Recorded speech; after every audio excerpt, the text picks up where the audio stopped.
Ramadan akan pergi, tetapi tarbiyahnya jangan pergi.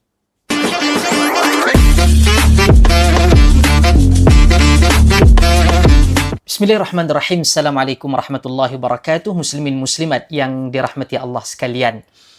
Aidilfitri sering kita sambut sebagai satu hari kegembiraan. Hari berkumpul dengan keluarga, sahabat dan orang tersayang. Tetapi dalam Islam, Aidilfitri bukan sekadar hari untuk kita bergembira. Ia sebenarnya satu hari yang besar bagi menzahirkan kesyukuran kepada Allah Subhanahu wa taala.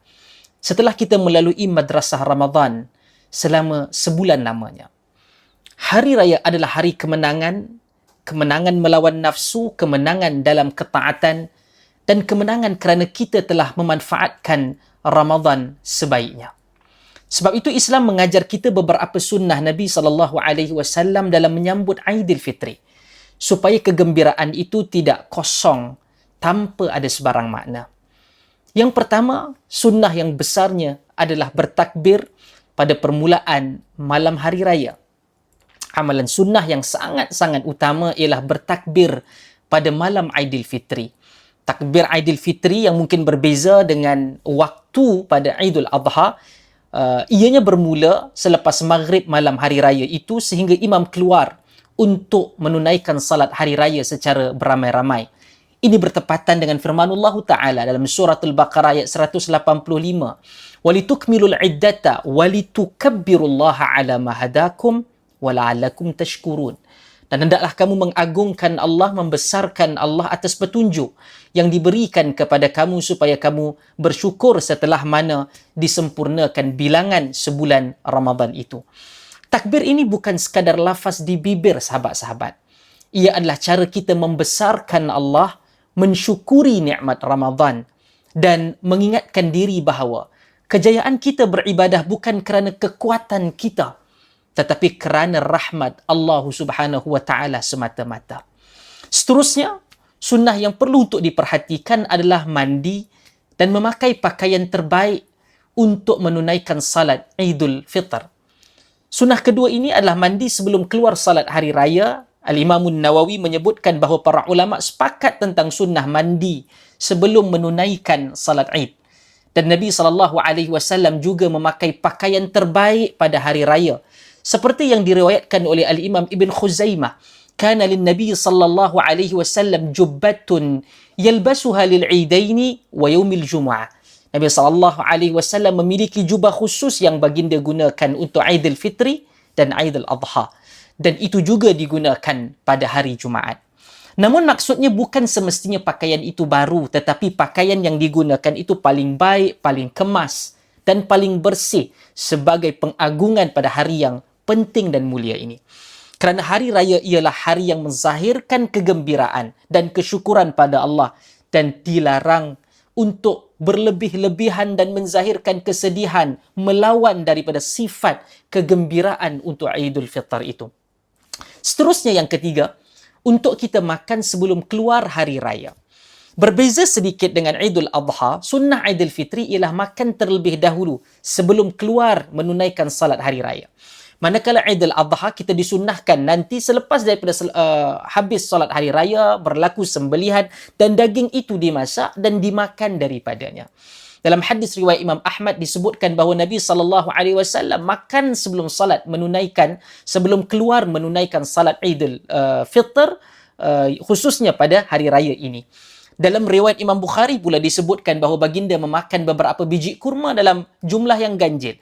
Karena Rasulullah SAW la yaghdu yaumal fitri hatta ya'kula tamarat. Hikmahnya jelas. Ia menunjukkan bahawa hari itu bukan lagi hari untuk berpuasa dan membezakan Aidilfitri daripada hari-hari Ramadan sebelum daripada itu. Keempat, sahabat-sahabat, sunnahnya adalah mengambil jalan berbeza, pergi dan pulang. Satu sunnah yang mungkin kita terlepas pandang adalah mengambil jalan yang berbeza ketika pergi dan pulang dari salat hari raya. Daripada Jabir radhiyallahu an, beliau berkata bahawa Nabi SAW pada hari Aid membezakan jalan pergi daripada rumah ke masjid dan ataupun ke kawasan, kerana sunnahnya adalah kawasan lapang, dan balik semula adalah dengan jalan yang berbeza. Karena Nabi sallallahu alaihi wasallam idza kana yaumu 'idin khalafa at-tariq. Hadis ini diriwayatkan oleh Imam Al-Bukhari. Para ulama menyebutkan beberapa hikmahnya, antaranya adalah bagi menzahirkan syiar Islam, memberikan ruang dan peluang untuk bertemu dengan lebih ramai orang dan menyebarkan kegembiraan pada hari raya. Dan salah satu perkara yang mungkin kita telah pun lakukan dan perlu ada sedikit penambahbaikan adalah mengucapkan tahniah selamat kepada orang lain pada hari raya. Antara amalan yang baik dilakukan oleh para sahabat Nabi, mereka mengucapkan tahniah dan selamat atas kedatangan hari raya Idul Fitr.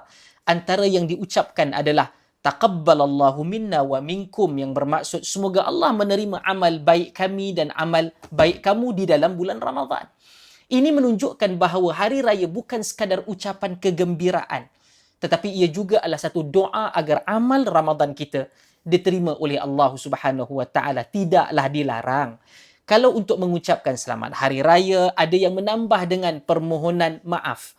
Namun yang lebih utama adalah dalam mendoakan diterimanya amalan baik kita dan mereka semua dalam bulan Ramadan, dan itu berlaku antara sesama kaum muslimin di pagi ataupun di hari raya Idul Fitr itu. Sahabat-sahabat yang saya hormati sekalian, Ramadan akan pergi, tetapi tarbiyahnya jangan pergi. Ramadan sering meninggalkan kenangan yang sangat indah buat kita semua.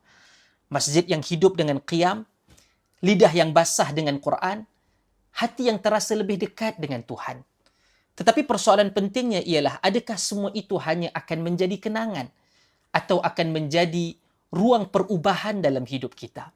Ramadan yang sebenarnya adalah madrasah tarbiyah untuk jiwa orang mukmin. Selama sebulan kita dilatih menahan nafsu, menjaga lidah, memperbanyakkan ibadah dan kembali kepada Allah Subhanahu wa taala. Jika selepas Ramadan semuanya hilang, seolah-olah Ramadan hanya satu musim perjalanan, bukannya satu perubahan. Para ulama seperti Ibn Rajab Al-Hambali menyebutkan bahawa antara salah satu tanda amalan itu diterima oleh Allah dalam bulan Ramadan adalah seseorang itu diberikan kekuatan untuk terus dan terus tanpa henti beramal selepasnya. Kerana itu jangan biarkan Al-Quran yang kita dekatkan dalam Ramadan menjadi jauh kembali. Salat jamaah yang kita jaga menjadi lalai semula. Dan hati yang lembut kembali menjadi keras. Ramadan mungkin bakal dan mungkin telah pun pergi. Tetapi Tuhan Ramadan tidak pernah pergi dan dia akan kekal abadi. Orang yang benar-benar berjaya dalam Ramadan bukan sekadar yang banyak beribadah dalam bulan itu, tetapi yang mampu membawa ruh Ramadan itu ke dalam kehidupan selepas daripadanya. Terima kasih.